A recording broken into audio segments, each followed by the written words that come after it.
अभी हम लोग क्लास 8 का साउंड चैप्टर को देख रहे थे। लास्ट क्लास में हम लोग ने एम्पलीट्यूड तक देखा था, है ना। एम्पलीट्यूड का मतलब क्या होता है, जब कोई भी वाइब्रेशन होता है वो एक समय पर मैक्सिमम पॉइंट पर पहुंचता है तो उसी को हम एम्पलीट्यूड कहते हैं। जैसे मान लीजिए हम लोग एम्पलीट्यूड के बारे में देख रहे थे, है ना, एम्पलीट्यूड को देख रहे थे। Okay hello. तो जैसे मैंने बोला था कि ये एक पेंडुलम है, इसको फिक्स कर दिया गया है, पेंडुलम है, और ये एक मेटल बॉब है। तो ये क्या होता है कि इसको हिलाया जाएगा, है ना, मतलब शेक किया जाएगा यानी वाइब्रेट किया जाएगा, तो एक समय क्या पहुंचेगा, एक्सट्रीम पोजीशन ए पर पहुंचेगा। इसको हम सेंट्रल पोजीशन कहेंगे। क्या कहेंगे? सेंट्रल पोजीशन कहेंगे, ठीक है। उसी तरह ये क्या होगा, एक समय पर फिर बी तक पहुंचेगा, ठीक है। तो सपोज ये सी है, ये जो पॉइंट सी है, तो क्या होगा, आपका एम्पलीट्यूड एक बार मैक्सिमम कहाँ तक पहुंच रहा है, ए तक पहुंच रहा है। तो मतलब एसी एक एम्पलीट्यूड हुआ आपका, ठीक है। एसी क्या होगा, एक एम्पलीट्यूड, ठीक है। उसी तरह ए बी भी एक एम्पलीट्यूड हो गया आपका, मैक्सिमम पॉइंट पर पहुंच रहा है, ठीक है। तो उसको हम क्या कहेंगे, एम्पलीट्यूड कहेंगे। क्लियर है इतना? ठीक।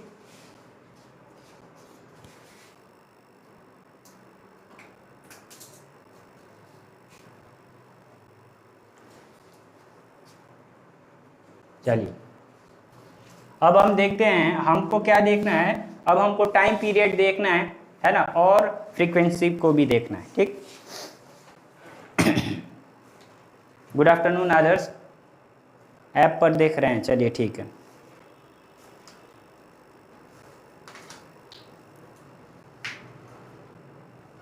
ओके, आते हैं टाइम पीरियड पर, है ना। इसका डेफिनेशन हम लोग ने लिखवा दिया है ना।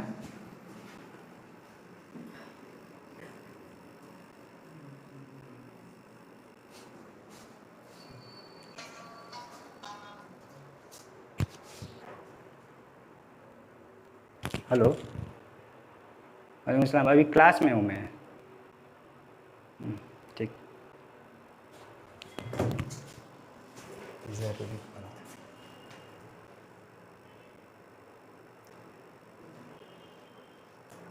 चलिए, तो जैसे अगला है टाइम पीरियड ऑफ ऑसिलेशन, देखते हैं time period of oscillation.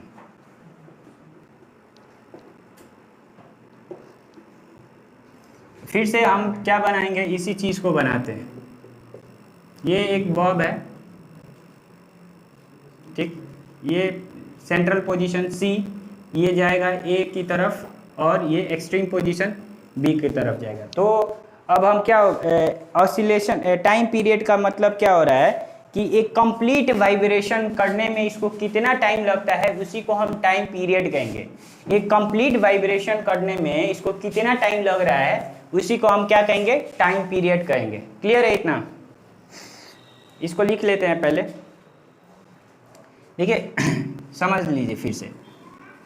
Vibration क्या हो रहा है, यहाँ से यहाँ जा रहा है, फिर यहाँ से यहाँ आ रहा है, तो ये पूरा एक कंप्लीट वाइब्रेशन हुआ। कितना टाइम लगेगा, उसी को हम क्या कहेंगे, टाइम पीरियड करेंगे।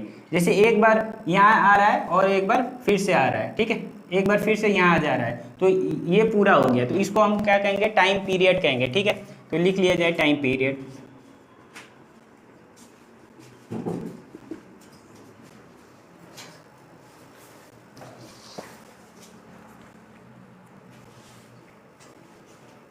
The time taken by a vibrating object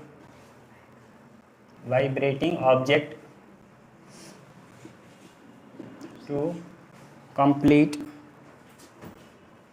one vibration is called time period, ठीक। The time taken by a vibrating object, ये हम लोग का वाइब्रेटिंग ऑब्जेक्ट है ना।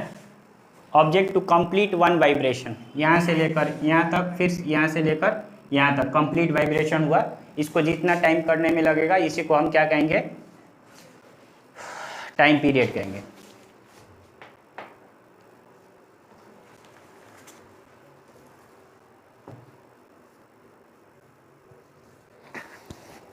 अब देखिए जल्दी से लिख लीजिए।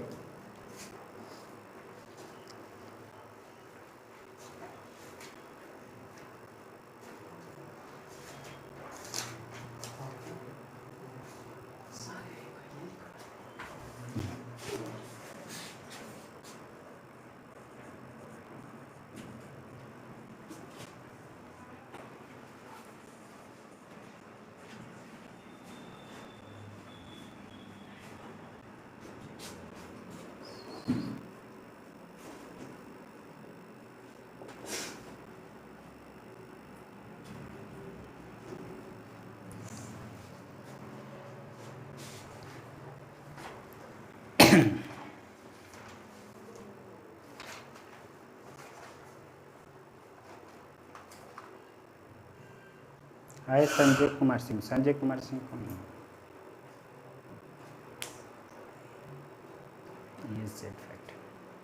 ठीक है, तो ऑब्वियसली यहाँ हम टाइम पीरियड की बात कर रहे हैं, तो इसका यूनिट किस में रहेगा, आपका सेकंड में रहेगा, कोई डाउट वाली बात नहीं है इसमें।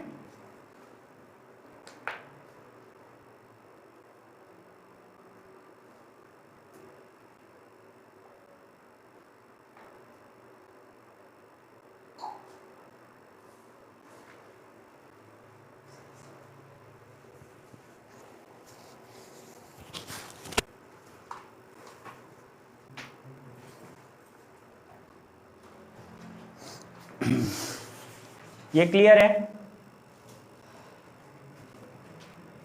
आगे बढ़ते हैं। अगला है फ्रीक्वेंसी ऑफ ऑसिलेशन। ठीक है, फ्रीक्वेंसी ऑफ ऑसिलेशन का कहने का ये मतलब है कितना बार रिपीट हो रहा है, वाइब्रेशन कितना हो रहा है, कितना बार हो रहा है। ठीक है, उसी को हम बताते हैं इसको।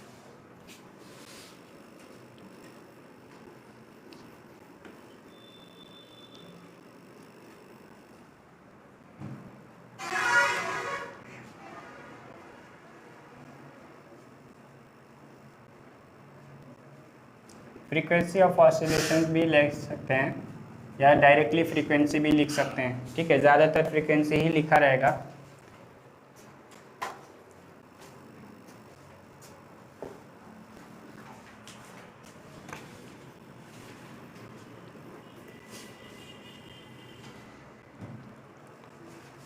इसका लिखिए definition.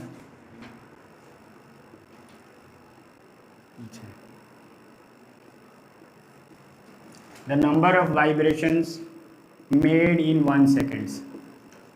Number of vibrations made in 1 second.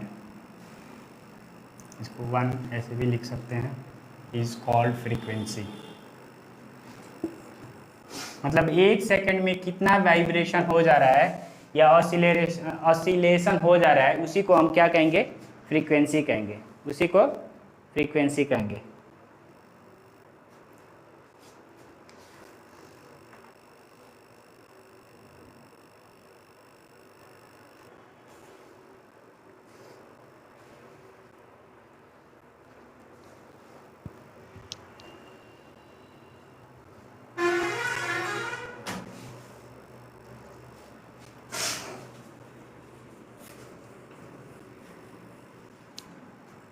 अभी इसका यूनिट भी रहेगा, जिस तरह टाइम पीरियड का यूनिट था इसका भी यूनिट रहेगा। ठीक है, the unit of frequency is, ये आप लोग का ऑब्जेक्टिव मार्क्स में ये सब यूनिट वगैरह जितना भी हम लिखवाए हैं सबको याद रखना है। ऑब्जेक्टिव वगैरह में ज़्यादातर बहुत सारे एग्जाम्स में पूछा जाता है। The unit of frequency is हर्ज।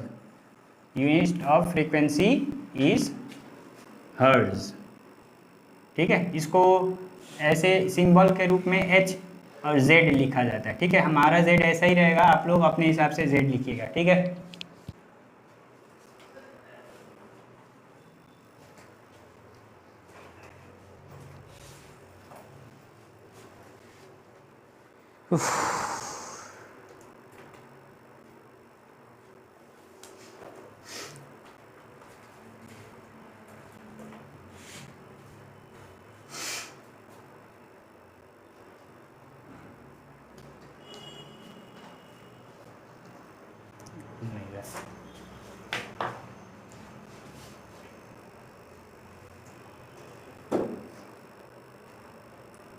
अब आते हैं कि अब इसको हम डिफाइन करते हैं कि 1 हर्ज क्या होता है। हर्ज है ना, 1 हर्ज क्या होता है। जैसे बड़े क्लास में पहुंच जाइएगा तो आप लोग को क्या डिफाइन करना पड़ता है, 1 एम्पियर है ना, 1 वोल्ट वगैरह, ये सारे के सारे चीज़ें डिफाइन करना पड़ता है। तो इसी तरह 1 हर्ज क्या होता है अभी हम बता दे रहे हैं आपको, है ना। नहीं होगा तब भी बताएंगे, सिलेबस में होगा या नहीं होगा तभी हम ये जानकारी के लिए आपको बताएंगे।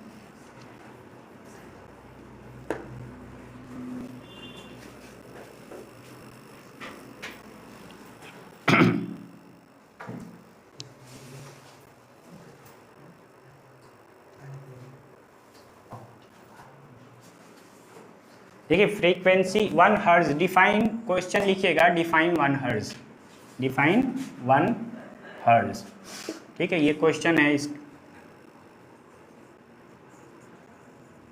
ठीक है। तो हर्ज का क्या, फ्रीक्वेंसी का क्या मतलब है कि number of vibrations per second, vibrations per second, मतलब 1 सेकंड में कितना वाइब्रेशन हो जाए, इसी को हम क्या कहेंगे, फ्रीक्वेंसी। इसको भी लिख लीजिएगा इसी तरह से, frequency equal to number of vibrations per second, मतलब 1 सेकंड में कितना वाइब्रेशंस हो जाए, इसी को हम क्या कहेंगे, फ्रीक्वेंसी कहेंगे। अब डिफाइन 1 हर्ज का मतलब क्या है, जैसे 1 सेकंड में एक बार वाइब्रेशन होता है तो उसको 1 हर्ज कहते हैं। क्लियर है इतना। जैसे फ्रीक्वेंसी का मतलब number of vibration, number of vibrations 1 second में कितना भी हो सकता है, लेकिन 1 हर्ज का मतलब है कि 1 सेकंड में एक बार होगा, दैट इज 2 हर्ज। 1 सेकंड में एक बार होगा, अगर 1 सेकंड में 2 बार हुआ तो मतलब दैट इज 2 हर्ज, ठीक है। हमको 1 हर्ज डिफाइन करना है, ठीक है। तो लिखिए when an object vibrates 1 time,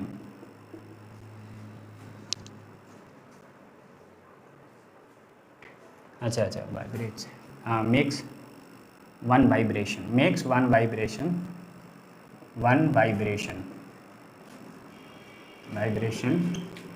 per second, then the frequency is said to be 1 hertz, said to be 1 hertz। Clear है, समझ में आया। चलिए 1 साइकिल एक ही चीज़ है, वो 1 साइकिल पर सेकंड एक ही चीज़ है।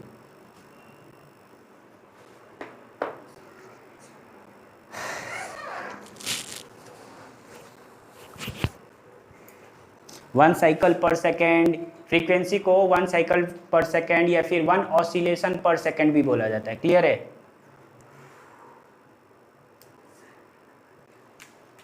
अच्छा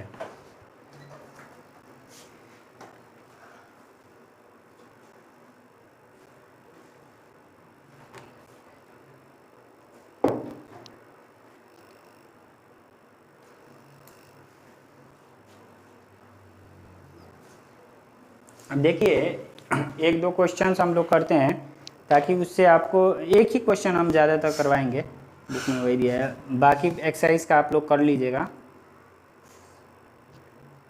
जैसे मान लीजिए कि आपको 10 सेकंड में 10 सेकंड में क्या दिया हुआ है कि 10 सेकंड में अगर 100 ऑसिलेशन दिया हुआ है, मतलब वाइब्रेशन हो रहा है, तो इसका मतलब कि कितना आपका फ्रीक्वेंसी क्या है ये पता करना है। Very good. तो जैसे एक क्वेश्चन लिख लेते हैं, ये हो गया होगा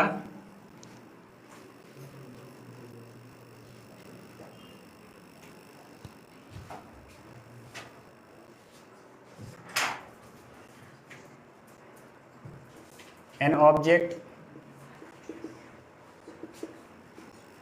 oscillates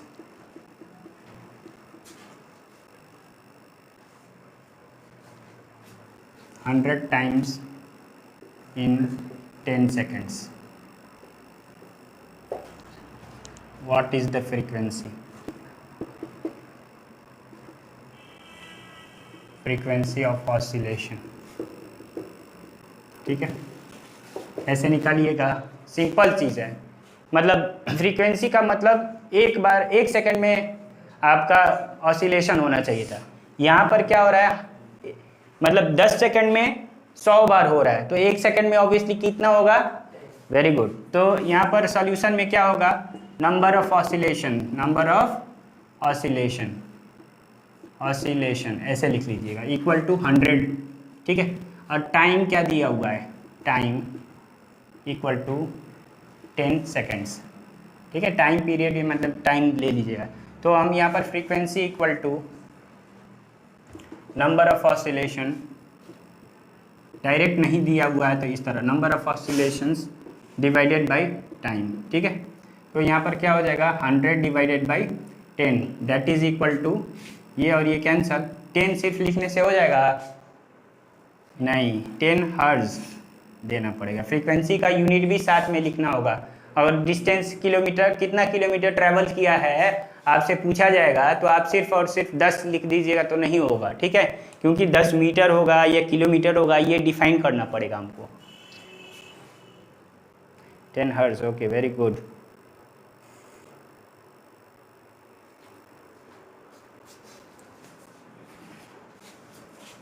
जल्दी से इसको कीजिए।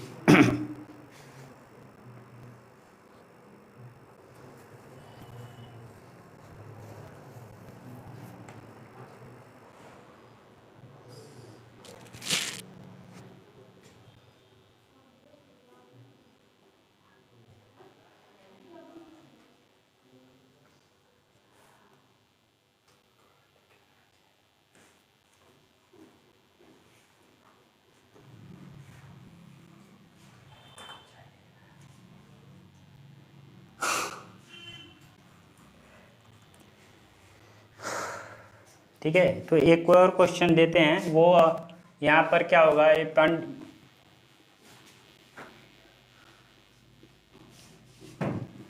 पेंडुलम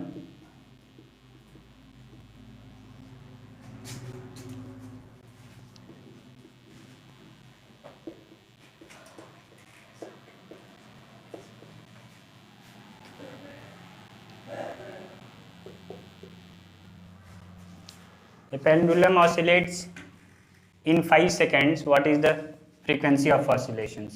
ठीक है, ये अगला क्वेश्चन है, इसका आंसर सब कोई कमेंट करे एक बार। आदर्श कहाँ हैं आप?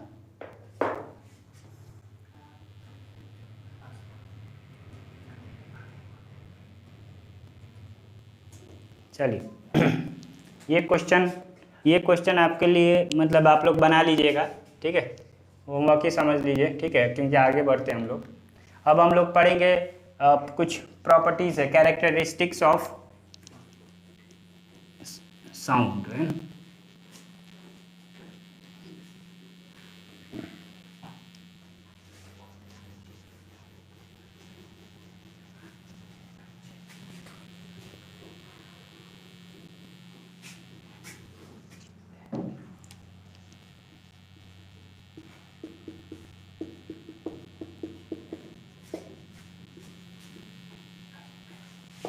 3 चीज़ पढ़ना है इसमें, एक पढ़ना है लाउडनेस, ठीक है, एक पढ़ना है पिच, और एक पढ़ना है क्वालिटी। 3 चीज़ें पढ़ना है हमको, कैरेक्टरिस्टिक्स को 3 चीज़ों से पढ़ना है, ठीक है।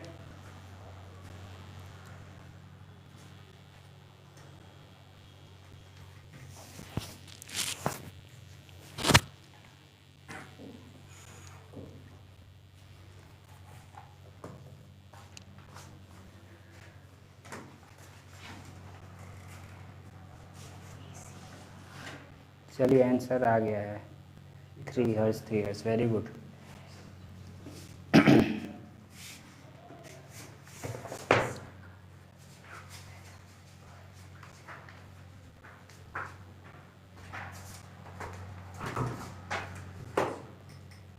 अच्छा, इससे पहले एक टाइम पीरियड पढ़ना था। अच्छा चलिए ठीक।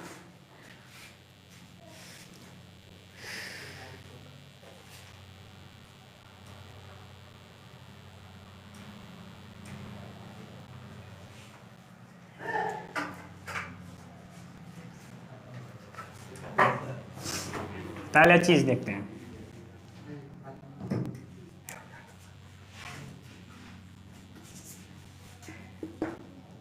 देखिए लाउडनेस क्या होता है, मतलब intensity of the sound is called loudness. क्या है? Intensity of the sound is called loudness. Intensity of the sound मतलब कितना कोई तेज, कितना ताकत है साउंड में, ठीक है। Intensity of the sound is called loudness, ठीक है।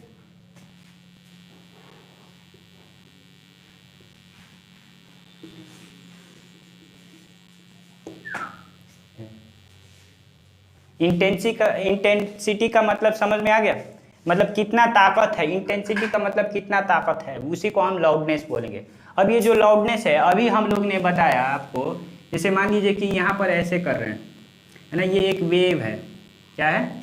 एक वेव है, ठीक है। ये मान लीजिए साउंड वेव है, क्योंकि साउंड वेव के फॉर्म में ट्रैवल करता है। जैसे क्लास 9th में जाइएगा तो वहाँ पर आपको पता चलेगा जो साउंड होता है एक वेव के फॉर्म में ट्रैवल करेगा। तो यहाँ पर मैंने क्या किया, एक साउंड वेव को बना दिया है। तो जैसे मान लीजिए यहाँ से वो ऑब्जेक्ट मतलब वाइब्रेट करना शुरू कर दिया है, तो वो जा करके ये एक मैक्सिमम पॉइंट पर पहुँचता है। तो मैक्सिमम पॉइंट पर पहुँचने का मतलब ये क्या होगा, एम्पलीट्यूड होगा, ठीक है। मतलब मैक्सिमम इस पॉइंट पर पहुँचता है, तो यहाँ से लेकर यहाँ तक जो नापिएगा इसी को चीज़ को हम एम्पलीट्यूड कहेंगे। क्या कहेंगे? एम्पलीट्यूड कहेंगे, ठीक है। अब देखिए यहाँ से शुरू किया है, फिर यहाँ चला जाता है, ठीक है। तो यहाँ से फिर यहाँ से यहाँ चला जाता है, ठीक है। तो अब हम मेरा क्या है कि हाँ, जैसे हम लाउडनेस की बात कर रहे थे, तो मेरा एम्पलीट्यूड पर डिपेंड करता है लाउडनेस, ठीक है। जो कितना लाउड होगा वो डिपेंड करता है कितना में जो वाइब्रेशन है कितना ज़्यादा हुआ है, ठीक है। जैसे एग्जाम्पल के तौर पर मैं क्या करता हूँ, यहाँ पर एक ऐसे इस पर एक रबर स्ट्रिंग बांध देता हूँ, ठीक है। रबर का स्ट्रिंग बांध देता हूँ, ठीक है। तो मैंने क्या किया, इसको पुल किया, इसको ऐसे पुल किया। अब मान लीजिए मैं यहाँ पर पुल किया तो वो यहाँ से यहाँ तक आया होगा, फिर यहाँ से यहाँ तक आया होगा, है ना। तो मतलब जितना ज़्यादा हो जाएगा, जितना ये यहाँ से लेकर यहाँ तक यही चीज़ एम्पलीट्यूड है या नहीं है, यहाँ से लेकर यहाँ तक ये चीज़ एम्पलीट्यूड है। तो ऑब्वियसली मतलब जितना ऊपर जाएगा उतना ज़्यादा लाउड होगा, उतना ज़्यादा साउंड आपका लाउड होगा, कहने का मतलब है। तो हम क्या कह सकते हैं कि जो एम्पलीट्यूड होता है, साउंड होता है, वो एम्पलीट्यूड पर डिपेंड करता है। जो साउंड होता है क्या होता है, एम्पलीट्यूड पर डिपेंडेंट है। तो इसको हम लिख लेते हैं,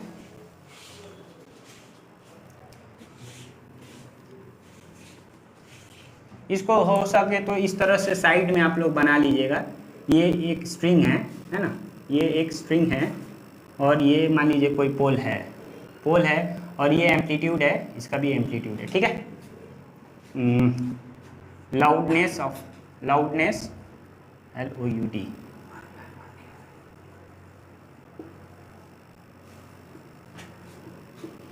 sound depends on the amplitude of the vibration, ठीक है। ये तो एकदम आसान है, ठीक है। जितना ज़्यादा एम्पलीट्यूड होगा उतना ज़्यादा लाउड होगा, क्लियर है। मतलब यहाँ पर आप लोग more the amplitude of the vibration more is the sound बोल करके एक और चीज़ पॉइंट लिख सकते हैं ना, यहाँ पर ये ब्रैकेट में समझने के लिए बस, ठीक है। हम लिख देते हैं, आप लोग भी लिख लीजिएगा, मोर द एम्पलीट्यूड या large the amplitude, larger the sound, larger the loudness of the sound.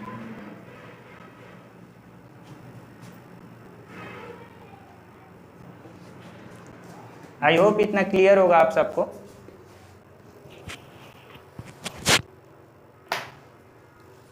Okay, yes.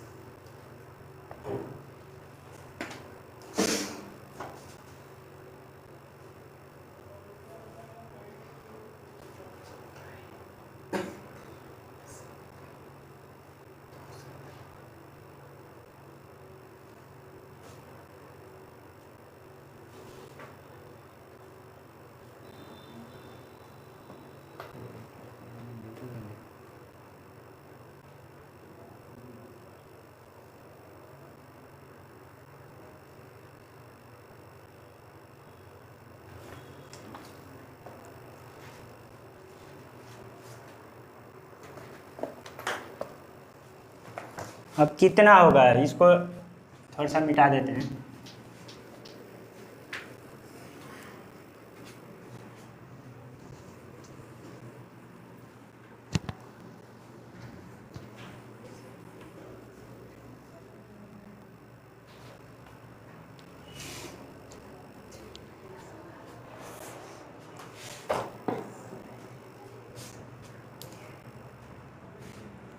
To the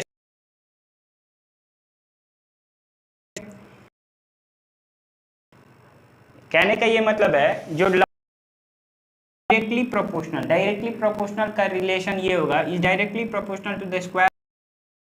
अगर ए से लिखते हैं तो इसका स्क्वायर कर दीजिएगा तो आएगा, ठीक है, लाउडनेस, ठीक है। जितना बड़ा होगा, मान लीजिए कि फर्स्ट केस में हम लोग का जो मतलब ऐसे था, मान लीजिए जो स्ट्रिंग हम लोग ने बनाया था, ये स्ट्रिंग है, इसको एक बार हिलाया ना तो यहाँ तक पहुँचा, मतलब ये मान लीजिए कि आपका 2 था। तो अब दूसरे केस में क्या हुआ, ये चीज़ मेरा अब 4 हो गया, अंदाज़ा से मैं बोल रहा हूँ, यहाँ से यहाँ तक 4 हो गया ये, ठीक है। अब मेरा लाउडनेस पहले मान लीजिए कि यहाँ पर डायरेक्टली प्रोपोर्शनल टू कितना था, पहले 2 था एम्पलीट्यूड, तो 2 स्क्वायर यानी एम्पलीट्यूड कितना हो गया, 4 हो गया। अब मेरा एम्पलीट्यूड बढ़ गया है, एम्पलीट्यूड 2 की जगह पर 4 हो गया, तो यहाँ पर L is directly proportional to A square, यानी L is directly proportional to 4 square, मतलब L कितना हो जाएगा, 16 ना होगा, 16 होगा। देख रहे हैं कितना 4 टाइम्स इंक्रीज हो रहा है, ठीक है। तो ये मतलब कहने का यही मतलब है कि अगर ऐसे करते हैं डायरेक्ट, तो एम्पलीट्यूड के साथ हम लोग का लाउडनेस भी इंक्रीज होने का ये रिलेशन है। क्लियर है? आपसे पूछा जाएगा कि inversely proportional loudness is proportional to B, तो A is directly proportional to B ऐसे लिखा जाता है। इनवर्स का मतलब है अगर बोला जाएगा कि A is inversely proportional to B, तो इसका मतलब 1/b होगा, ठीक है। यहाँ पर डायरेक्टली प्रोपोर्शनल है।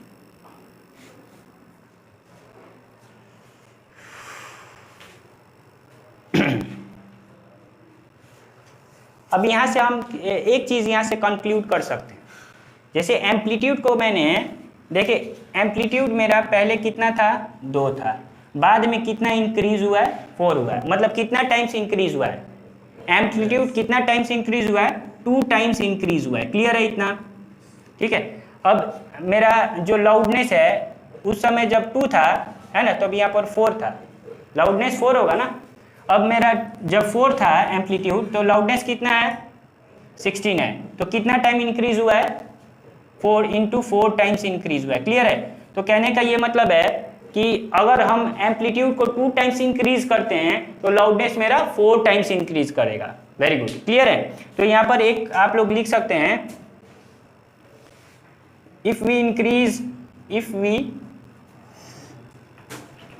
Increase amplitude by 2 times, amplitude by 2 times, our loudness increases 4 times. Clear है इतना? Increases 4 times. इसको एकदम हाईलाइट करके एकदम बढ़िया से इसको लिखिएगा आप लोग, इंपॉर्टेंट है। ये नंबर्स के साथ हम लोग ने इसको शो किया हुआ है ना। एक मिनट बताते, मैथमेटिक्स में जब इनवर्स वेरिएशन और आप लोग पढ़िएगा तो उस समय प्रोपोर्शन का पता चलेगा। जैसे मान लीजिए कि आप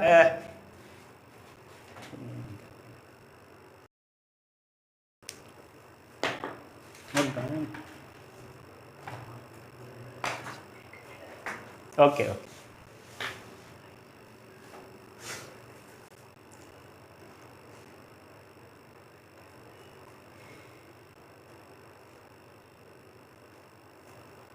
तो आप दूसरा केस यहाँ पर क्या फाइंड कीजिएगा, दूसरा केस आप इसमें क्या फाइंड कर सकते हैं कि अगर आप क्या, if we increase the amplitude 2 times, मतलब 2 गुना कर देते हैं तो आपका लाउडनेस 4 गुना बढ़ जाता है। अगर अब आप चेक कीजिए इस चीज़ को, दूसरा केस आप क्या करते हैं कि हाफ करते हैं। फर्स्ट केस में हाफ रख दीजिएगा, फर्स्ट केस में 1 रखिएगा और दूसरे केस में इसको 1/2 कर दीजिए। जैसे एम्पलीट्यूड फर्स्ट में क्या था, 1/2 है, सॉरी एम्पलीट्यूड 1 हो जाएगा, तो इसको अगर दूसरे बार एम्पलीट्यूड हाफ कर दिया मैंने तो मेरा लाउडनेस क्या होगा, और मतलब इस केस में लाउडनेस क्या होगा, इस केस में लाउडनेस क्या होगा, आप उसको चेक कीजिए और उसके बाद से उसी तरह से आप लोग, very good, that is the case. ठीक है, तो इस तरह से आप जिस तरह से मैंने ये वाला लिखा है इसको भी उसी तरह आप लोग डिफाइन करिए। ठीक है, हो जाएगा ये।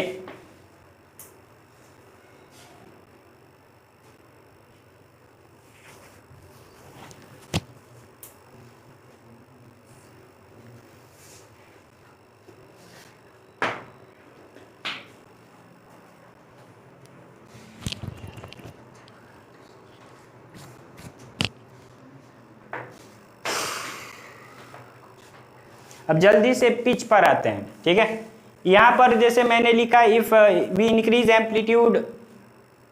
एम्पलीट्यूड बाई 2 टाइम्स और लाउडनेस इंक्रीजेस 4 टाइम्स, वहाँ पर दूसरे केस में केस 1 ये लिखिएगा, केस 2 क्या लिखिएगा, if we decrease amplitude by या फिर if we increase the amplitude by half times, half times मतलब आधा कर देते हैं, तो और loudness decreases by 1/4 of time, ऐसे लिख दीजिएगा। 1/4, हाफ कर रहे हैं तो 1/4 हो जाएगा, डबल कर रहे हैं तो 4 हो जाएगा।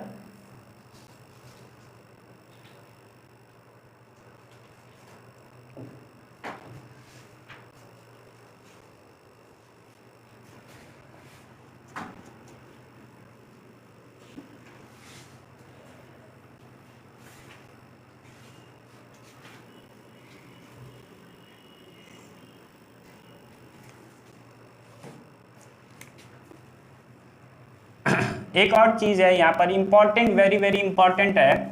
ठीक है, किस चीज़ में मेजर किया जाता है, इसका भी यूनिट रहता है, साउंड का भी यूनिट रहता है। The unit of sound is measured in decibel लिख दीजिएगा। ठीक है, या फिर the loudness of sound is measured in decibel. ठीक है, डेसिबल या फिर इसको डीबी कहते हैं, ऐसे डीबी भी लिखा जाता है, लिख लीजिएगा।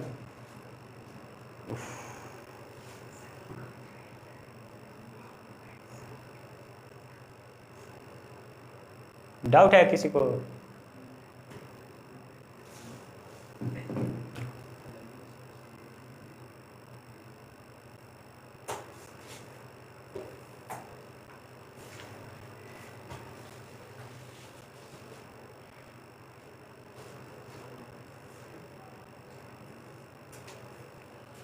टाइम हो गया क्या? ठीक, तो देखिए क्या होता है कि हमारे कान है ना, ज़्यादा क्या बोलते हैं, लाउडनेस को बर्दाश्त नहीं कर सकते हैं। जैसे एग्जांपल के तौर पर नॉर्मल हम ब्रीथ करते हैं तो नॉर्मल ब्रीदिंग हम लोग का 10 डेसिबल ही रहता है, सांस ले रहे हैं तो 10 डेसिबल रहेगा। ठीक है, और जैसे मान लीजिए अगर डिस्को मतलब नॉर्मल हम जब बात कर रहे हैं, नॉर्मल कन्वर्जेशन में 60 dB का होता है, मतलब ऐसे अगर हम बात कर रहे हैं आपसे तो 60 डेसिबल का होता है। अगर बात करते हैं, अगर डिस्को में पहुंच गए तो डिस्को में 110, तो ये डिस्को वाला चीज़ आपसे बर्दाश्त नहीं होगा ज़्यादा। ठीक है, मतलब ढिकचिक बहुत ज़्यादा होगा, है ना, तो कान क्या होता है उस समय डीजे बजेगा तो ऑब्वियसली आपका क्या होता है कि कान इरिटेट करने लगेगा, है ना, तो उस समय 110 डेसिबल रहेगा। मतलब ये डेटाज आपको कल प्रोवाइड किया जाएगा, 110 डेसिबल्स का रहेगा। तो ऑब्वियसली यहाँ पर हमको थोड़ा सा प्रॉब्लम क्रिएट हो सकता है। ठीक है, मतलब हियरिंग डिफेक्ट्स हो जाएगा, केसेस में क्या होगा, हियरिंग डिफेक्ट्स आ जाएगा। अब अगला चीज़ है, जब हम क्या जैसे जेट वगैरह होता है, टेक ऑफ करता है तो 130 होगा, उसके सामने अगर क्या होता है कि आप लोग मतलब ऐसे खुले कानों से आप नहीं सुन सकते हैं, बहुत ज़्यादा होता है। तो अगर आप लोग ने ध्यान देखा होगा, जैसे जब भी प्लेन वगैरह टेक ऑफ करता है तो वहाँ पर एक आदमी रास्ता शो ऑफ करने के लिए या फिर कुछ ऐसे प्लेट वगैरह ले करके रहता है, तो वो कभी भी अपना कान पर हेडफोन्स यूज़ करके रहता है। ठीक है, तो ये सब चीज़ें था हम लोग के एम्पलीट्यूड के बारे में। ठीक है, क्लास थोड़ा सा एम्पलीट्यूड थोड़ा सा ज़्यादा एक्सप्लेन करना पड़ गया हम लोग को, है ना। तो आई होप ये चीज़ आपको बढ़िया से समझ में आया होगा। हम लोग टॉपिक्स भले ही कम पढ़ रहे हैं लेकिन उसको बढ़िया से डिटेल में समझ रहे हैं, ठीक है। तो ये क्या बोलते हैं, क्योंकि ये जो टॉपिक है साउंड का आपको क्लास 9th में पढ़ना है, इसलिए इसको और डिटेल से पढ़ाया जा रहा है। अभी आपको फ्रीक्वेंसी पढ़ना है ना, और पिच को पढ़ना है। जिस तरह से एम्पलीट्यूड हम लोग का लाउडनेस हम लोग का एम्पलीट्यूड पर डिपेंड करता है, उसी तरह पिच क्या होता है, फ्रीक्वेंसी पर डिपेंड करता है। तो इसीलिए आपको एम्पलीट्यूड और फ्रीक्वेंसी आपको बढ़िया से बताया गया है ना। तो आज के लिए बस हम इतना ही रहने देते हैं। आई होप चीज़ें समझ में आ रही है। अगर नहीं समझ में आ रही तो वीडियोस को बढ़िया से एक बार देखिए, है ना। ऐप पर भी ये वीडियो मौजूद रहेंगी और यूट्यूब चैनल पर भी हम लोग का ये वीडियो मौजूद रहेगा, जहाँ पर भी आप लोग बढ़िया से उसको देख सकते हैं, ठीक है। तो till then take care, bye.